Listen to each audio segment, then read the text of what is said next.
அதிக அளவில் ஊட்டச்சத்து உள்ள இயற்கை உணவான தேங்காயினை தினம் தோறும் சாப்பிட்டு வந்தால் நமக்கு கிடைக்கும் நன்மைகள் ஏராளம்.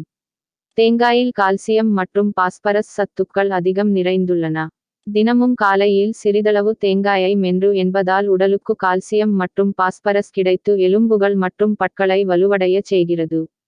ஆஸ்டியோபோரோசிஸ் நோய் ஏற்படாமல் இருப்பதற்கு தேங்காயில் உள்ள வேதிப்பொருட்கள் எலும்புகளை வலிமைப்படுத்துகிறது. அதுமட்டுமில்லாமல் இது பற்களுக்கு பளபளப்பு தன்மையை கொடுக்கின்றது.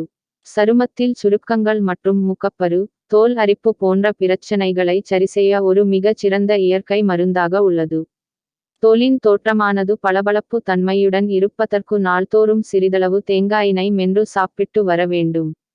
தேங்காயில் புரதம் மற்றும் செலீனியம் சத்து அதிகம் நிறைந்துள்ளது. பச்சை தேங்காயை அடிக்கடி சாப்பிடுபவர்களுக்கு இந்த இரண்டு சத்துக்களும் உடலுக்கு கிடைக்க பெற்று தலைமுடி அடர்த்தியாக வளர உதவுகிறது. தேங்காயில் இருக்கக்கூடிய கொழுப்பு மற்றும் எண்ணெய் இரத்தத்தில் கலந்து பளபளப்பான தோற்றத்தினை கொடுக்கும். சுருக்கங்களை போக்கி இளமை தோற்றத்தை தருகிறது. தேங்காயினை பச்சையாக நன்றாக மென்று சாப்பிடுவதன் மூலமாக நார்ச்சத்தானது முழுமையாக நமக்கு கிடைக்கின்றது. அதுமட்டுமில்லாமல் செரிமானத்திற்கு முக்கியமானதாக கருதப்படும் என்சைம்களின் உற்பத்தியினை அதிகரிக்கின்றது.